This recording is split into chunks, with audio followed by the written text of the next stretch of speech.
미국에서 통과된 인플레이션 감축법. 한국 기업에는 이 법 적용을 면제해달라고 정부와 우리 기업들이 사활을 걸고 미국에 요청을 하고 있습니다. 하와이에서 열리고 있는 한미일 안보실장회담에서 이 문제가 논의된 걸로 보이고요. 전경련은 조 바이든 미국 대통령에게 서한까지 보냈습니다. 이 법이 왜 한국 기업에 차별적인지 자세한 내용 알아보겠습니다. 워싱턴 김양순 특파원, 오늘 정부 합동대표단이 귀국을 했는데요. 상황 먼저 전해주시죠. 네, 한국산 전기차 보조금 문제에 대응하기 위해서 긴급히 들어왔던 우리 정부 합동대표단, 현지 시각으로 지난달 31일 귀국길에 올랐습니다. 미국 인플레이션 감축법에 따라서 보조금 대상에서 제외된 이 한국산 전기차 문제에 대해서 한미 정부 간 협상의 문을 열고 갔다, 이렇게 보시면 될 것 같습니다. 먼저 조태용 주미 한국대사의 말 들어보시죠. 동맹이자 FTA 파트너인 한국산 전기차에 대한 차별적 조치가 부당하다는 점을 강조했고, 한미 두 나라 정부는 이 문제에 대한 해법을 마련하기 위한 정부 간 협의를 진행해 나가기로 합의하였습니다. 산업통상자원부와 기획재정부, 외교부 이렇게 정부 세 곳의 국장급으로 구성된 대표단은 2박 3일 일정 동안 미 무역 대표부 또 관계기관을 잇따라 만나서 우리 정부의 우려를 전달하고 또 우리 기업의 전기차 공장이 북미에서 가동을 시작하는 2025년까지 보조금 조항에 대한 시행 유예를 요청한 것으로 전해졌습니다. 정부 대표단, 전기차 말고 배터리 문제에 대해서도 미국에 우려를 전달했다면서요. 네, 맞습니다. 인플레 감축법 시행으로 당장은 전기차 업계에 비상이 걸렸는데 다음 타자는 배터리입니다. 전기차의 배터리는 필수인데 이것도 까다로운 조건을 맞추어야만 보조금을 받을 수 있게 됐습니다. 먼저 배터리 제조에 필요한 광물을 미국 또는 미국과 자유무역 협정을 맺은 국가에서 조달을 하되 내년에는 40%, 그 다음 해부터는 10%씩 비율을 높여서 2027년에는 80%까지 높이라고 명시하고 있습니다. 또 배터리에 들어가는 부품 역시 북미 지역에서 조달해야 하는데 내년에는 50%, 2029년까지는 100% 전량을 북미산으로 해야 한다라고 규정하고 있습니다.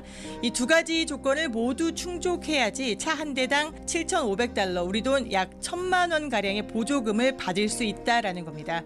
그런데 전기차를 살 예정이신 분들 1,000만 원을 깎아줄 때와 그렇지 않을 때 정답은 정해져 있겠죠. 즉 미국에서 전기차를 팔려면은 미국에서 먼저 생산을 해야 된다. 그리고 두 번째, 배터리에 필요한 소재도 미국이나 미국의 우호적인 나라에서 조달해라. 그래야지 보조금을 받을 수 있다. 이렇게 정리할 수 있겠습니다. 그 배터리 안에 들어가는 광물인 리튬, 그리고 소재인 양극재와 음극재, 대부분 중국산 아닙니까? 현재 전 세계에서 제조되는 배터리의 광물과 소재 대부분이 중국에서 재련되고 또 만들어집니다. 배터리 광물과 소재의 80% 이상을 중국에 의존하고 있는 우리 배터리 기업들은 물론이고 전 세계에서 또 미국 기업조차도 현재는 이 기준에 부합하는 곳을 찾기가 어렵습니다. 그렇다면 사실상 이 법 자체가 중국을 겨냥한 것 아닌가, 이런 생각이 들어요. 네, 바이든 미국 대통령이 인플레이션 감축 법안에 서명했던 날, 지난달 17일 연설 먼저 보실까요? Billions of dollars in investment to make electric vehicles and battery and electric charging stations all across America. Made in America. All of it made in America. 네, 바이든 대통령 메이드 인 아메리카를 상당히 여러 번 언급했는데요. 이 법의 의도를 하나로 단정할 수는 없겠지만 인플레 감축법은 결국 이 신재생 에너지와 전기차, 배터리 산업의 공급망 자체를 자신에게 유리한 판으로 만들겠다라는 이 미국의 큰 그림으로 볼 수 있습니다. 네, 반도체도 비슷한 상황인 것 같습니다. 네, 많이들 기억하실 겁니다. 바이든 대통령 반도체 웨이퍼를 들고 여러 차례 그 중요성을 강조했었죠. 그만큼 공들여서 통과시킨 법이 반도체법인데요.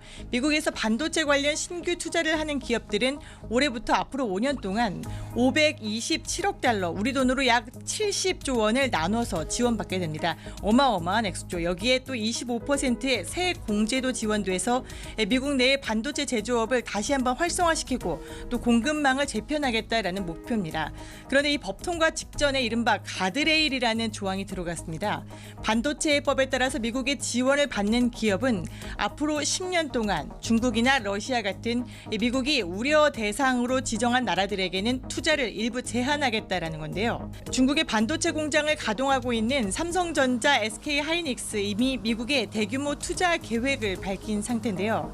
중국 공장 그대로 돌릴 수는 있겠지만 앞으로 10년 동안은 장비나 설비의 고도와 같은 투자는 못한다. 이 말은 곧 중국의 반도체 기술 발전에 제동을 걸겠다라는 미국의 포석으로 보입니다. 지금까지 워싱턴에서 KBS 뉴스 김양순입니다.